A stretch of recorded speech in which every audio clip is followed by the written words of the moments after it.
Namaskaram to all Atmas. Under God's second commandment, today under his instruction, we'll be discussing about the Buddhism philosophy. The message of peace and enlightenment told in Buddhism philosophies is being spread for the peace of mankind as per his instruction. Because today the religion is one of the factors for disturbing the peace in the world, which is being misinterpreted, and that is the cause for the current day turmoil that is taking place over the world. So he says everyone should know all the religious philosophies so that their intolerance on account of religion, their ignorance about the religious philosophies has to be removed to bring in a real harmony in the world. In this respect, today we are going to discuss on the dependent origination explained by Buddha. Where is the source for human grief, lamentation, pain and agony? So, you asked a very important question. Buddha touches upon the common man's problems that has to be solved. Is it not to be found in the fact that people are generally desirous? So, for all human grief, lamentation, pain, and agony, desire is the cause, generally. They cling obstinately to lives of wealth and honor, comfort and pleasure, excitement and self-indulgence, ignorant of the fact that the desire for these very things is the source of human suffering. So, the sufferings we face, the tensions, the dejections, the depressions, everything what we face in our life is mainly because our intellect, our mind cling obstinately for wealth, honor, comfort, pleasure, excitement, self-indulgence. All this arises because of the one important element of the desire in human being.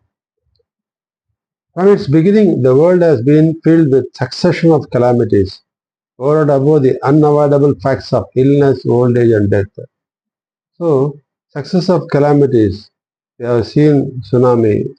We have seen so many floods, famine, everything. All these are calamities in which people suffered. So, besides this, common man suffering is the illness, old age, and death. But if one carefully considers all these facts, one must be convinced that at the basis of all suffering lies the principle of craving desire. So, for a common man, forget about the death, forget about the illness, forget about the calamities. These are natural things that nobody can avoid. But that is normally happening in our day-to-day life, that is affecting man's cause for suffering is the clinging, the craving desire. If avarice can be removed, human suffering will come to an end. So avarice, the opposite is contentment. So if there is a contentment, if we do not have any attachment to anything what we are doing, there will not be any human suffering. Ignorance is manifested in greed that fills the human mind. So because of ignorance, man is imbued with greed. The greed is the cause for all the sufferings. It comes from the fact that men are unaware of the true reason for the succession of things.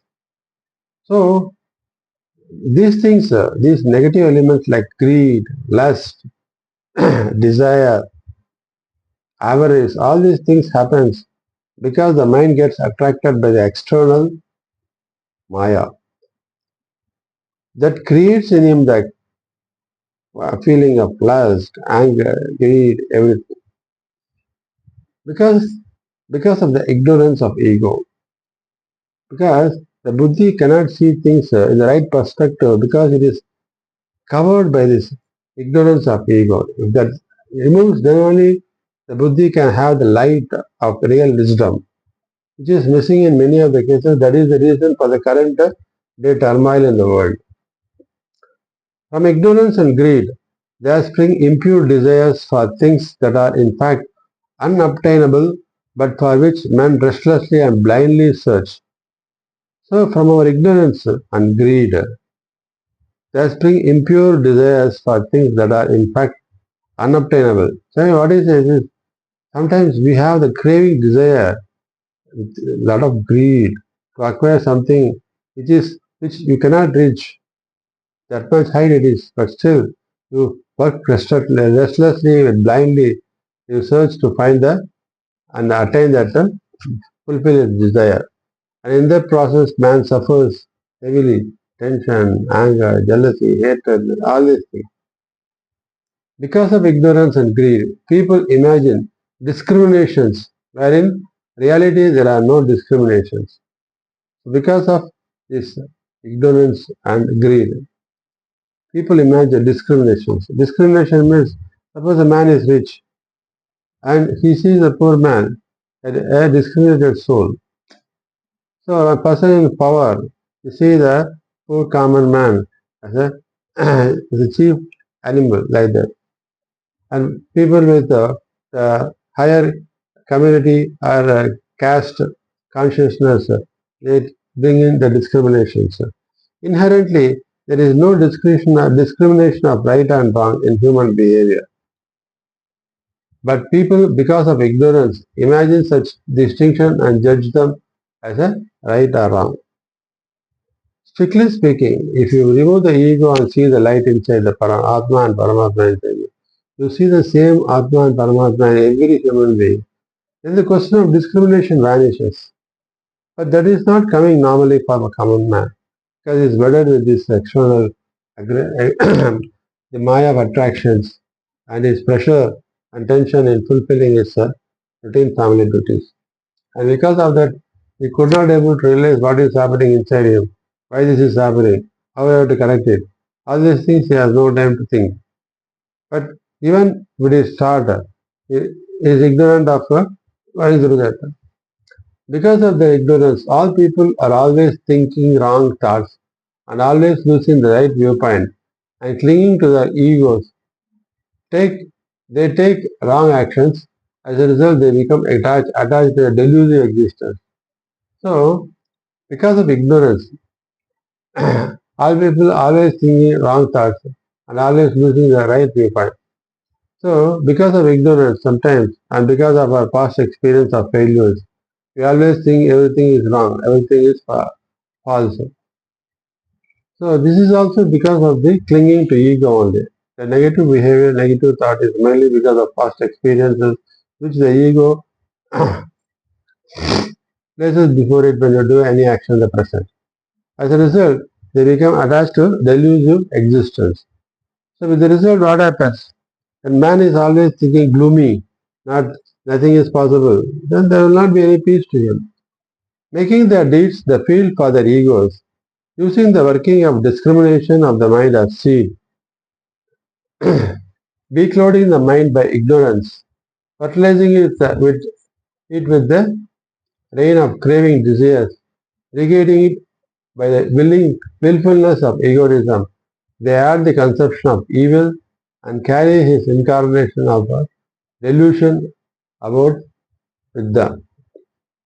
So what he says is, making the deeds the field for the egos. The one who awakens the ego using the work of discrimination of the mind as seed. So what happens?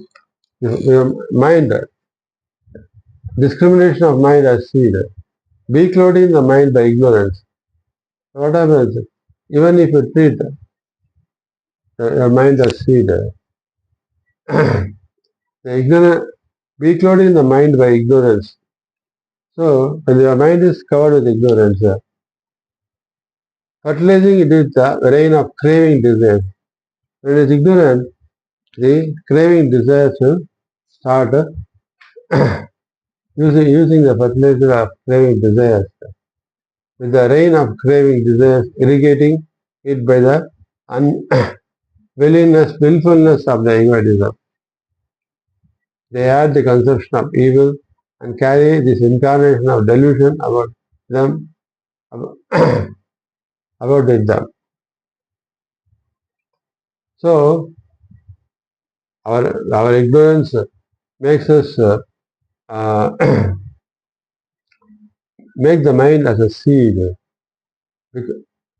So that beclouding the mind with the ignorance. So when the mind is filled with ignorance, fertilizing it with the rain of craving desires, when it's ignorant, the Maya world gets attracted by the mind and its craving desire starts, irrigating it by the willfulness of egoism. The ego will start asking for more, irrigating it. They have this conception of evil. When that is not fulfilled, when the desires are not fulfilled, the mind will turn towards evil things to achieve it and carry this incarnation of delusion. And as a result, it faces of obstacles that gives a feeling of delusion. In reality, therefore, it is their own mind that causes the delusion of grief, lamentation, pain, and agony. So for all our sufferings, our own mind is responsible for all this great grief, lamentation, pain, and agony. This whole world of delusion is nothing but a shadow caused by the mind. The entire world of, of delusion is nothing but a shadow caused by the mind. The shadow of mind is the ignorance. And yet it is also from the same mind in the world enlightenment appears. So mind, if you turn negatively, it leads to destruction and loss of peace and facing failures and depressions. But if you turn the other side, it leads to enlightenment, happiness. In this world, there are three wrong viewpoints. If one clings to these viewpoints, then all things in this in this world are to be denied. So there are three wrong viewpoints. If one clings to these viewpoints, then all things in the world are but to be denied. What is the first viewpoint? Some say that all human experience is based on destiny. Second, some hold that everything is created by God and controlled by His will. Third, some say that everything happens by chance without having any cause or condition. If all has been decided by destiny, both good and deeds and evil deeds are predetermined. Weal and woe are predestined. Nothing would exist that has not been foreordained. And all human plans and efforts for improvement and progress would be in vain and humanity would be without hope. When you say everything is based on destiny, then what is the point in working? Because already destiny is decided. So that may lead to the negative feeling. The same is true for the other viewpoints. For if everything in the last resort is in the hands of an unknowable God or of blind chance, what happened? What hope has humanity except in submission? It is no wonder that people holding these conceptions lose hope and neglect efforts to act wisely and to avoid evil. So, the other viewpoint is everything in the last resort is in the hands of unknowable God or of blind chance what hope was humanly except submission in the hands of unknowable God. It is no wonder that people holding these conceptions lose hope and neglect efforts to act wisely and to avoid evil. If you say God, if you put all our everything under the feet of God and you don't do your duty, then naturally you have to suffer from getting the and they lose hope and neglect efforts to act wisely and avoid evil. So in view of these three conceptions or viewpoints, all are wrong. Everything is a succession of appearances whose source is the accumulation of cause and conditions. So whatever is happening, these are all the causes and in what condition it takes place, whether it is good or a bad condition. If you take good condition, you carry on in the right path. If you take bad condition, it's going in the wrong path. So one should realize this truth about our mind and take it in the right direction for one to attain real peace. Thank you.